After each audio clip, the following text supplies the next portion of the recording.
What's up, everybody? Armchair Quarterbacks here for your Week 11 preview. This one we have I Fixed It versus This Host Slaps. That's Manny with a projected score of 95.72 to Alex's 99.35.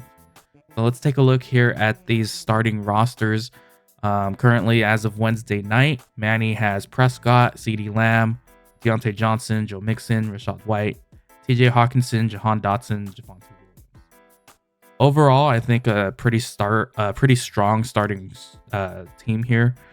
Looking at the bench, the only one that's really of question mark is Nico Collins, who I think if he's playing, I would sub him in for Jahan Dotson.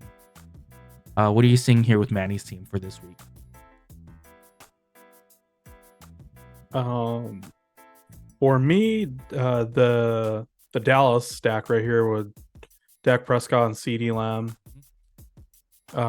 They've been working really, really well for the past several weeks for Manny here. Yep. I'm looking for this to possibly be a lower scoring game for them. I wouldn't be surprised if they really tried and get Tony Pollard involved in this game, just to get him, especially if they're playoff bound. They really need Tony Pollard in that run game to they need to be more at rounded. least gain some sort of confidence, even if it's not the number one option. So we'll see here. And then again, Carolina, if they're not the greatest already and Dallas gets, puts a whole bunch of points up on the board, look for that to be done really early. Dak Prescott might not even need CeeDee Lamb. It might be a Brandon Cooks game like the last game, looking down, Deontay Johnson right here going up against Cleveland. That's gonna be interesting. Myles Garrett there. We'll see how that goes. He's been playing pretty decent, but he gets probably the best or one of the best, defenses here. So I'm not expecting much here from Deontay Johnson. Same thing with Joe Mixon here against Baltimore in that divisional game that you talked about. That one right there, that could be, I'm not expecting much from that tomorrow night. Yeah, that's going to be most likely a lower scoring game. And then Rashad White, same thing. So a lot of, Manny had 149 and 152 the past 2 weeks. If I remember correctly, he was the only one in our entire league to come that close twice to scoring 150. And a lot of his players, either through touchdown equity or their usage, has been doing really well and scoring high. But look at these matchups here. So you got Joe Mixon against Baltimore, Rashad White against San Fran here, Deontay Johnson against Cleveland. These are very, very vaunted defenses here. So I'm looking at capped upside here this week for Manny. Yeah, I mean, matchup wise, I agree for sure. But Dak Prescott, CeeDee Lamb, I mean, you kind of have to roll with it with how hot they've been playing. I think it's the footballers that talk about NBA Jam rules. They're on fire right now. So, I was looking at the practice report for Deontay Johnson. I guess apparently he's dealing with some kind of thumb injury. He did not practice today. So that's something to be on the lookout for. I mean, obviously it's still early. It's Wednesday. He can get in limited tomorrow, Friday, and play. But that's something of concern for sure. TJ Hawkinson, dude's going to get usage. If Josh Dobbs is there, he's going to see some targets. He's going to feast. And, especially up against Denver, TJ Hawkinson, he's going to feast. Javonte Williams, a pretty decent start here, I think. Tough matchup up against Minnesota's defense. But Javonte Williams, he's pretty much been one of the best options for your Broncos offense here. So let's move over here and take a look at Alex's starting roster. Currently starting Jared Goff, DK Metcalf, Tyreek Hill, Derrick Henry, Jahmyr Gibbs, Sam Laporta, Alexander Mattison, and Amari Cooper. So very interesting here. We've got quite a few pieces for both teams in this matchup for this Denver-Minnesota game. Um, I mean, obviously, we know that Alex has pretty much been all in on the Detroit game here with Goff, Gibbs, and Laporta. It's been that way all year, but I mean, it's working for him. So, how do you feel about DK Metcalf, though? DK Metcalf, he's actually a buy low for me right now. Um, I'm of the same belief as Adam Leviton and some of the ETR guys. So yeah, DK Metcalf, especially if you're looking at eyeing the playoffs there, um, looking at that dude. Yeah, the playoff schedule is really good. Pretty much from here on out, the toughest matchup he's got is the Dallas defense. I mean, you still got a tough matchup up against San Fran, but they give up points to the wide receiver. It's just if Geno Smith can get the protection from the O line and can actually throw the ball to DK Metcalf.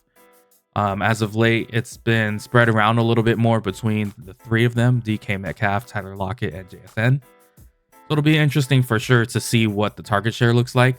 Last game, DK Metcalf had 12, but then the previous game before that, 4 targets. And then the game before that, 14 targets. So it's been kind of up and down this year for him, I think. Tyreek Hill, that's going to be an auto start almost every week, unless he's injured. I mean, they don't even have any news on him when you click onto his Yahoo player profile. Tough matchup up against the Vegas secondary here, and they have what's his name, Max Crosby, who's really he's been playing phenomenal this year on the pass rush. Yeah, but I think he'll be fine. You're gonna start him every week. Derrick Henry, how do you feel about Derrick Henry right now? He hasn't been playing well. This past week, he only had 2.5 points. He's kind of seen his rushing attempts go down in the past 3 weeks. Since week 8, he had 22 rushing attempts. Then week 9, 17, and then last week, 11 rushing attempts. What do you think? How do you feel with Derrick Henry?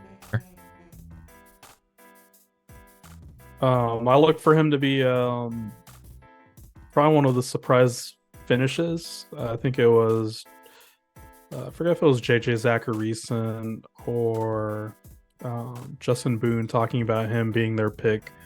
I actually agree with him. His schedule lines up a lot. He has an easy schedule for running backs. They didn't trade him, so they're, at least for this year, they're committed to him. If they wanted to run him into the ground, they can. He's a veteran who probably want to end it out. He's got pride. Same thing with like a Cooper Kupp or Matt Stafford. These type of veteran dudes, they're going to play for something still. Yeah. Whether it's like Hall of Fame, anything like Justin Jefferson, I have aspirations for Hall of Fame. There's no way I'm resting. If I'm healthy, I'm out there. So I really do think Derrick Henry is going to be like that. Whether they use him that way in terms of Mike Vrabel's system is another thing, but I think as long as he's getting the usage, he has a really nice schedule. So I mean, no different here. For me, the thing is, you're seeing the decrease in usage, but I think that also aligns with the game script here. Derrick Henry, he has not always been involved in the passing game, and they have Tajay Spears, who they're really trying to kind of get him some game reps to take over for Derrick Henry eventually once he's off the Titans. Tajay Spears, he's been pretty decent in the passing back game for them. If you look at the games where they're losing, that the Titans are losing, that's when you see Derrick Henry's rushing attempts start to dip. In the games that they're winning, his rushing attempts pick up a lot. So I think, it's for sure game script bound for his usage as of right now. So you just hope that, and it's possible that in the next few weeks with the rest of season schedule, the Titans could pose a threat to the opposing defenses, and they could get up and over in point totals, and then Derrick Henry will, he'll get the vaunted usage, the 20 plus carries. So definitely for sure it's game script tied in, but I think I agree he will be pretty decent going into the end of the season. Let's take a look at Madison here. How do you feel about Madison? He still didn't practice. He still got the concussion. He didn't practice today. How do you feel about him playing up against your boys if he gets healthy? He hasn't really looked that good all year, so you know, I don't. I'm not expecting much from him. I've had him in another league, and that one's standard, so obviously it's geared more towards the running backs. But for us with half PPR here, you got other options. He has Kamara here on the bias, so Madison right now is just a fill-in for Alex, nothing more. Yeah. I think the two players that I'm worried about here on the starting roster, Madison and Amari Cooper. Again, we've been talking about the big news with Deshaun Watson going out. And then instead of PJ Walker being named the starter, Dorian Thompson-Robinson being named. So that's definitely going to affect Amari Cooper. For sure, if I'm looking at, replacing one or both of Madison and Cooper, Marquise Hollywood Brown, I would definitely look to play him. I mean, last week he had a rough going, but it's your first game back with your starting quarterback. You haven't played with him in over or almost a year. Plus playing up against Houston, this should be a pretty good game in terms of Houston should get the lead early in this game, and then the Cardinals will end up having to play catch up here, I think. Yeah, that's about it. Is there any other players that you see here? Anything else you want to mention? No, I mean, I would probably put Madison's probably not going to play, especially with the Tua. We call it the Tua rule now. Especially that one. That one's a 5:20 on Sunday. That's a Sunday night game. Got the concussion in the game last week, right? Yeah, it was. Yeah. So he's probably not going to play this week. He's not going to play this week. I would for sure throw in Marquise Brown there. No questions about that. And now the real question is, do you want to start Amari Cooper or George Pickens? Coin toss there. I might lean. I guess you could do Cooper. Especially if Pittsburgh's able to put points up. Yeah, I mean, if I'm given the choice between Pickens and Cooper, I'd probably go Cooper more so just because we know for sure at least he's wide receiver one. He's the number one option. So at least. But not too good here, man. Yeah, that's rough with those bye weeks. All right, well, that'll be it for this week 11 preview. Good luck to you both, and we'll catch you guys in the next one.